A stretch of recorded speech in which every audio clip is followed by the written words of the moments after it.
If you need to make a copy of a wall an exact distance away from another wall, you can do that by using a command called offset. Now, to execute that command, let's take a look at these two walls that are close to each other here in our drawing.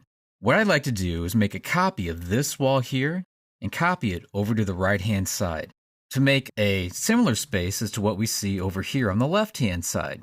And ultimately, these are going to be two different restrooms. So to do that, move your mouse over here and then select on this wall. When you do that, you'll have your modified tools available to you here on the ribbon. After that, move up and then select on the offset command. Click on offset. We're going to select a numerical distance, and it's going to be offset a certain distance away from this wall.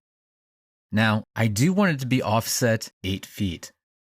But there's one thing to consider. It's not really getting offset by just 8 feet. In order to do that, I also have to compensate for whatever the width of the wall is. And in this case, this wall is 4 7/8 inches thick. So I need to add that to my dimension. So up here on the offset, I'm going to type in 8 foot. I'm going to put a space in, 4, another space in, 7/8. By doing this, it's going to offset this wall 8 feet, 4 7/8 inches in the direction I specify. Move your mouse into this area, highlight on the wall, make sure that the dashed line shows up over on the right-hand side, and then click at that point. Now this is exactly 8 feet away.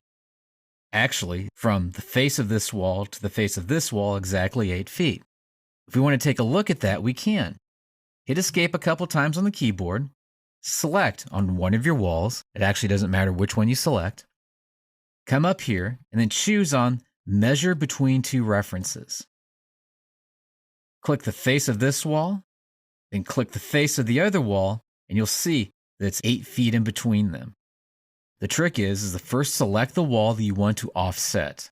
Then give it the length or the distance you want to offset it away from the other wall, and also take into consideration if you want that specific distance between the two walls, that distance plus the thickness will equal the total distance that needs to be offset to give you that interior dimension.